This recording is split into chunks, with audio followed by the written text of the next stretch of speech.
Hi, this is Kate, and you're working with positive and negative numbers on Web School. Any number answers the question, how many? But a negative number involves both how many and a direction. In the early 1700s, scientists were getting their heads around how heat works, things that get hot, things that cool off. So in 1724, Daniel Fahrenheit proposed the Fahrenheit scale, with the temperature of icy salt water at 0 degrees, and the temperature of the human body at 100 degrees. But of course, we experience temperatures lower than 0 degrees sometimes. Some places in winter, the outside air temperature goes below 0 degrees. We need to indicate these temperatures are on the other side of 0, so we use negative numbers. We also use negative numbers with credit cards. If we buy something for $150 on a credit card, and then pay the credit card company $120, both of these values are in dollars, but they're in a different direction, depending on whether your account loses or gains money. We need ways to put together these opposite direction numbers. You probably learned how to add, subtract, multiply, and divide positive and negative whole numbers, called integers, in 6th or 7th grade. There were all these rules to know. Our goal is to make sense of these rules and see why they work. To show that positives and negatives are different kinds of numbers, we're using a green square for one positive and a red square for one negative. Addition is an act of bringing objects together. If I start with 3 positives and bring them together with 2 positives, I end up with 5 positives. If I start with 3 negatives and bring them together with 46 negatives, oh wait, I don't want to bother getting 46 of these things, but we can tell we're going to end up with 49 negatives altogether. When we add together the same kind of thing, we add the values and keep the sign. Now it's your turn. What do we get if we add 62 negatives and 35 negatives?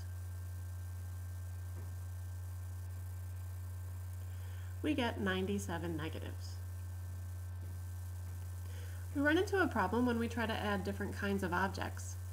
When I add 2 negatives to 3 positives, I get 5 things, but they're not the same kind of things. So how much do we end up with? To make sense of this, we need the concept of a zero pair. Whenever we put one positive and one negative together, the result is 0. Here are some examples that help make sense of a zero pair. If your faucet is running, the water is at some temperature. If you open the hot faucet and the cold faucet the same amount, the temperature of the water doesn't change. The hot and the cold cancel each other out. If you're walking along and you take one step forward, but then you take one step back, you've traveled a distance of 0. The backwards and forwards direction cancel each other out. Keeping in mind that a green and a red square taken together make a zero pair, what number is represented by the picture? The number represented is positive 2. There are 3 zero pairs with 2 positives left over. Now we can see that the sum of 3 and negative 2 is positive 1. There are 2 zero pairs with 1 positive left over. How about if we add 5 positives and 40 negatives? Oh dear, putting 40 red squares on here is too much work. But we can imagine that there would be 5 zero pairs with 35 negatives left over. The result would be negative 35. Because of this, when we want to quickly add different kinds of numbers, we subtract their values, but the result has the sign of whichever one started with more. What do we get when we add negative 63 and positive 40?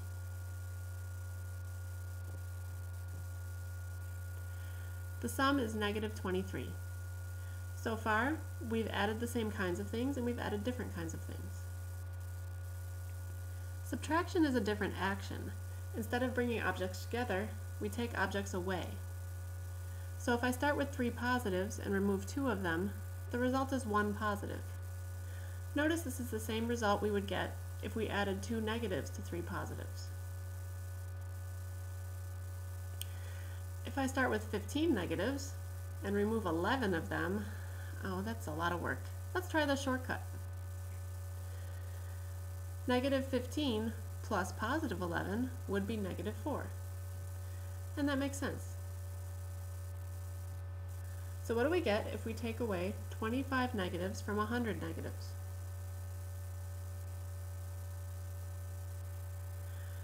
The result would be 75 negatives. You might have anticipated a problem when we try to take away more than what we started with.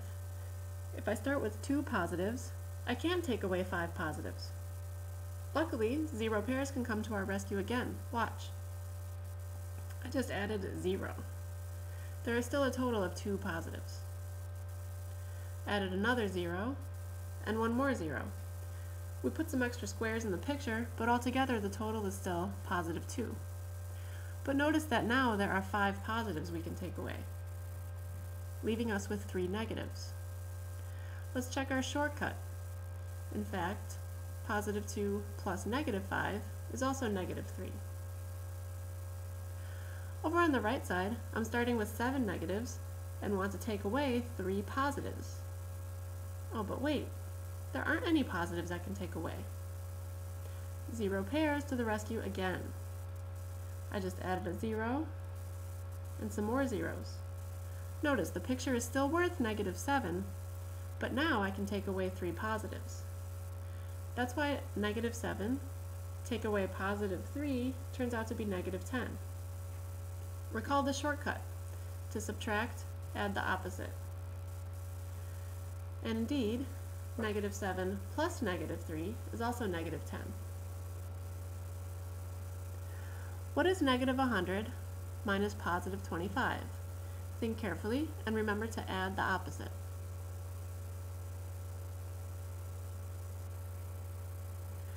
The result is negative 125. So far, we've learned about adding and subtracting integers in all possible combinations. On to multiplication. Where addition was bringing objects together and subtraction was taking some objects away, multiplication is how many groups of objects. For example, when we say what is 5 times 2, we're really saying how much is 5 groups of 2. If I want 5 groups of 2, I end up with 10 objects. What if I start with 7 negatives and I want 3 groups of them? If I multiply negative 7 by 3, I end up with 21 negatives. You may have heard that a positive times a negative is a negative, and this is why. What is negative 10 times positive 34? The product is negative 340. The last combination is the most puzzling. 3 groups of negative 7 would be negative 21. But how do we take negative 3 groups of something? You've probably heard that a negative times a negative is a positive, but why does this make sense? Why should the answer to this problem be positive 21? Unfortunately, our model with the red and green squares isn't really good enough to account for this. However, there are lots of ways to make sense of a negative times a negative. We're going to take a common sense approach based on the English language. Think about whether these statements are positive or negative. I love to love you. Aw, that's definitely positive. I love to hate you. Whoa, negative. I hate to love you. Wait a minute, I don't want to hear that. Negative. I hate to hate you. That's a weird way of saying something, but it's a nice sentiment, and I'd say it's positive. A negative times a negative results in a positive. So what would be negative 10 times negative 34?